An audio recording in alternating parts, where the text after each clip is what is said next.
Swayam Prabha. Digital India. Educated India.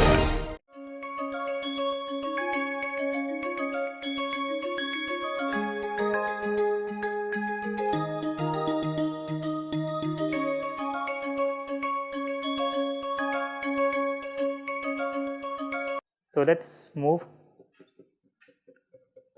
to a slightly or a second order variant of it. When I say second order, that means just like we made use of momentum in the context of centralized gradient descent and developed heavy ball method or the Nesteros method that had faster convergence rate than the simple gradient descent or vanilla gradient descent, we can design something very similar here as well. And we are going to discuss something called distributed accelerated or distributed aggregated gradient descent rather.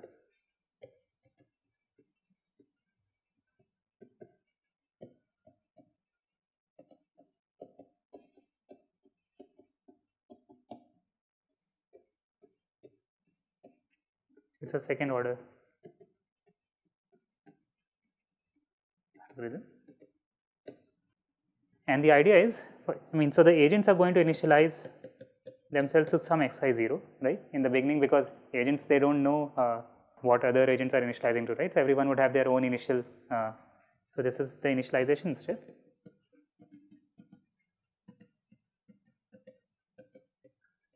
So you have xi zeros and we define something called yi0, which are nothing but gradient of fi evaluated at xi0.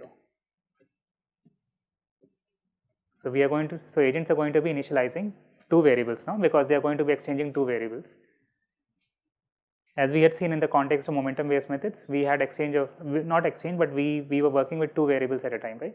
So in this case, if you want to use momentum, you also have to use the previous gradient information, right, and therefore you need to work with both xi and yi, and yi is like a proxy for a momentum term, okay.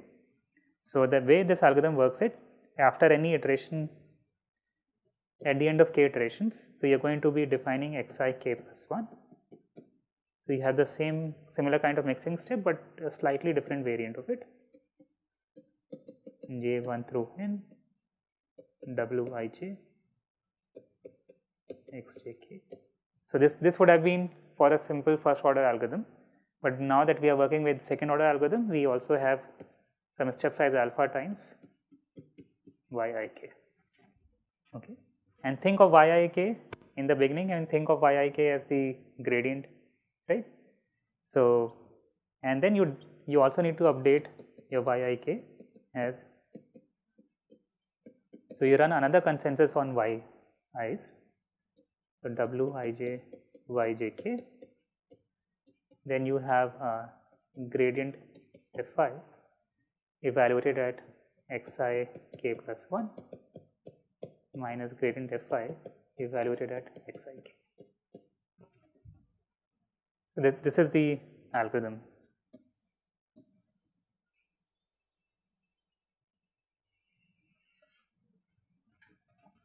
Is the algorithm clear?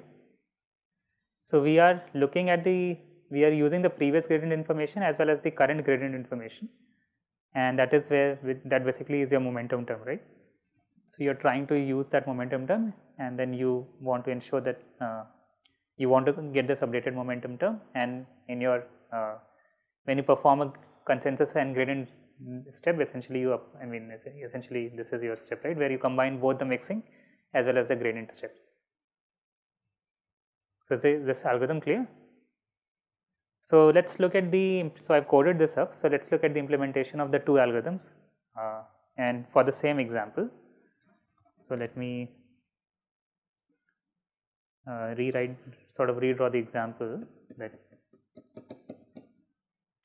so we are going to be looking at the similar setting.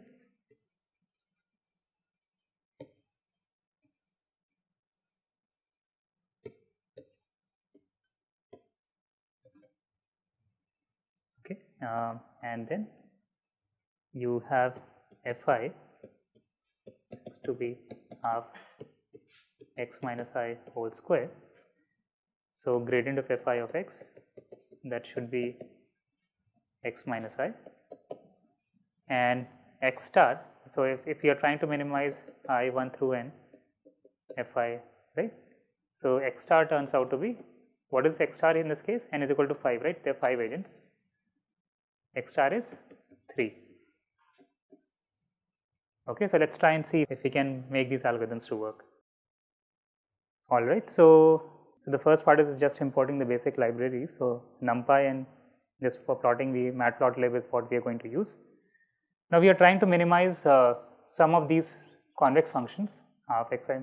Yeah, by the way, there is the DGD and the, I mean, it's needless to say that these are, I mean, objective functions are supposed to be convex, right? I mean, we have been working with convex optimization all through. At best, you can work with functions that satisfy peer inequality, but not for a general non-convex function. So this part is fine. So let's define the graph. So if I look at the the weighting matrix, what should it look like? If I consider the weighting matrix, so it should be Wij is essentially 1 over 1 plus max of di and dj, right? So I have defined, so number of iterations is the number of iterations that both the algorithms are going to be run for. Eta is a learning rate, eta k. We are going to keep it both fixed as well as 1 over k kind of learning rate is what we are going to see. The other thing that we are going to be dealing with is, so essentially the graph connectivity or the network connectivity, right? So in this case, E essentially is basically your edge set. So it's going to get a value of 1 if there is an edge, otherwise it's going to be 0, right? So in our example, so 1 is connected to 2, so that's why you have an edge between 1 and 2 and vice versa, it's an undirected graph. 2 is connected to 3 and 1 and 4, so you can see 1 has basically connectivity with 0, 1, 0, 2 and 3 and so on. I mean, indexing starts with 0 in Python, right? Then I get the degree matrix because in computing Wij, I need to make use of the degree information. So degree matrix is nothing but the sum of row sum or the column sum, however you want to see, for the edge matrix. So W is basically Eij over this is the formula that we had seen, right? And likewise you can define Wi, right? So let's define this graph. And if I just print this particular graph or the graph connectivity, this is what it looks like. So for agent 1, which is connected to agent 2, so essentially you have 0.75 as the self weight and 0.25 as the weight of 1 and 2, right? And one thing to note here is this particular matrix is W stochastic, right? This matrix is W stochastic, so that part is clear, and that is one of the properties that we wanted for consensus to work. Now the first order DGD algorithm, so we initialize the agents to random values. So you can see that np.random.randn in 5, and it's going to generate 5 random values using a standard normal distribution. And then I'm going to be recording all the values of individual agents after each iteration. Okay, so in the first, I mean, this is the initial value xval. I mean, so basically it's number of iterations times number of agents. So for the first iteration, it's simply the x naught. And then I'm running the algorithm, which is every agent, I mean, I can basically say that W times X is what they are running, right? And once you get this xik plus half, you essentially you perform the gradient descent step, which is z minus step size times. So z naught is a vector of 1, 2, 3, 4, 5. If you can see, z naught is essentially 1, 2, 3, 4, 5 because we know that the gradients are essentially x minus I. So that's why I'm using z minus, so this I is essentially the z naught vector for every agent. So this is what we are doing here, and then we are just updating the new, we are just basically saving the new value, right? So let's run this algorithm and let's plot this. So you can see the agents in the beginning, they start at a different value, right? Every agent has its own starting value. Some are negative 2.5 or one of them is 1.2, but eventually all of them, they start converging towards 3, though not exactly converge to 3, but at least start converging to 3, right? So this is how it works. In terms of how quickly it converges, maybe after 200 iteration, it sort of starts showing convergence. I mean, it pretty much looks like it has converged beyond this point, even though it hasn't converged to exactly to 3, it has converged close to 3, right? So can we make it faster? it turns out, let's try and see if we can make it faster. So we run it with a larger learning rate, and let's see what happens. Now you see that even though the convergence is fast, the values that they have, I mean, there is no consensus going on, right? And this is one of the problem with this decentralized gradient descent algorithm or distributed gradient descent algorithm. So the convergence is not exact, and that is because the two dynamics, one of them is the consensus dynamics and then followed by the gradient dynamics. So the two dynamics kind of sort of interfere with each other. So if you try and look at the fixed point of this, so let me switch to here. So if you look at the fixed point of this algorithm, so when does this become 0? Like if I look at the single step of this, so when this quantity is equal to this quantity, and that's right. So what this says is that essentially if you have a finite step size, that means individually every gradient has to be 0, and that is the problem, right? At x equal to 3, x star equal to 3, individually not all gradients are 0, only one of the gradients of one of the objective function is 0. So that means you do not want this dynamics to happen faster, like you do not want xi to be like consensus to happen faster, otherwise this term would ensure that they individually every gradient is, and that's why you see if you run the consensus step if you use a very large learning rate, you see that everyone has more or less converged. They are trying to converge closer to their private objective, like the private optimal value, right? Not exactly, but closer to their private optimal value. And so this is the sort of interplay between the consensus step and the gradient step in the DGD algorithm. And let's try and see if the other algorithm, the second order algorithm, is any better in that sense. There is no consensus here. So a suitable learning rate, let's say, let me decrease the learning rate even further, right? Now you can see the values are pretty close to each other, but it now takes time to converge, right? So increase the number of iterations as well. So now you see that everyone has close to 3. So that means the gradient step is not fast enough. So consensus step is there is consensus as well going on between the agents. But again, so this is one particular issue with that. So now if I, let's say, want to use a larger learning rate,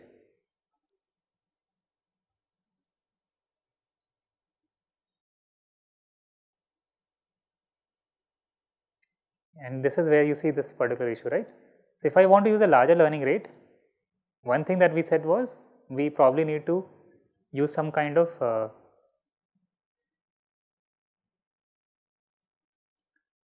n plus 1 or some kind of decaying learning rate, right? So let me run this. So now you can see that for the same learning rate, the values are like, it takes roughly similar amount of time to run, basically to settle down, but the values are closer to 3. Okay. So if I decrease the learning rate, let's say even further,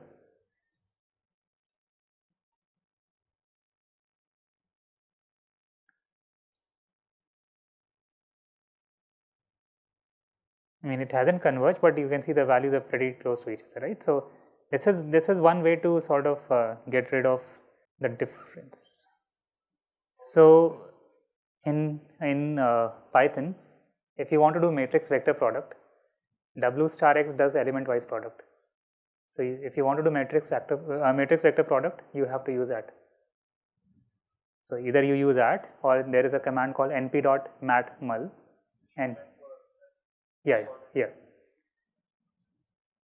So this does the usual matrix vector product that you want. Otherwise, it does the element wise product. So essentially, it would be dot product with every column of the matrix. So one thing that we saw was that you may have to use variable learning rate, or basically decaying learning rate, if you want the convergence to be more exact, right? So this is, so let's rerun this. Define the graph.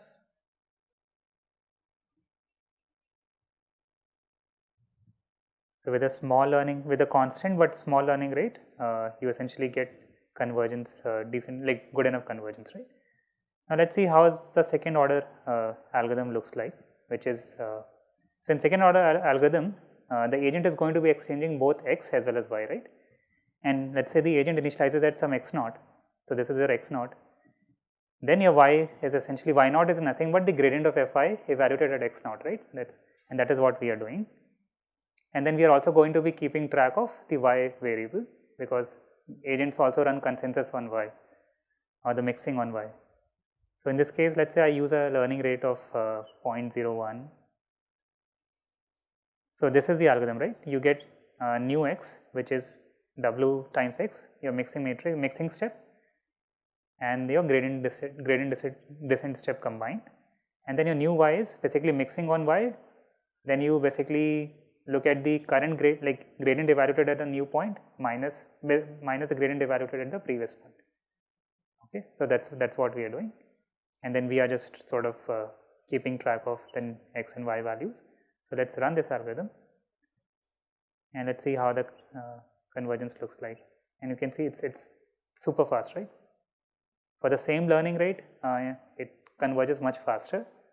Moreover, like you can see that the difference between the two terms is essentially the difference between the xi's, so that there is also consensus on this.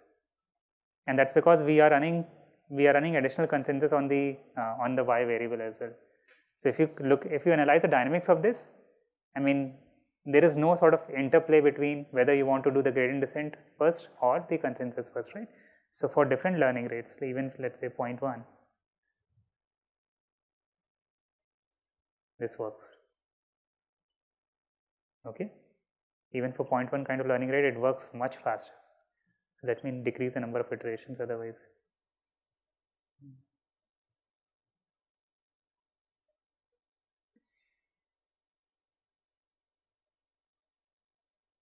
Okay, so this is how this algorithm works. So there's very sort of tight sort of consensus between the between the different optimizers or different estimates of the optimizers, as well as they converged faster than the previous algorithm, right? So it's much more robust. The downside is, if x is very large dimensional, then you are exchanging 2 times of that, like basically twice the amount of information, right? So you need, so there is some sort of in terms of the communication requirement, the communication bandwidth requirement is just double of the previous case, but then you get this faster convergence and more robust convergence. Okay.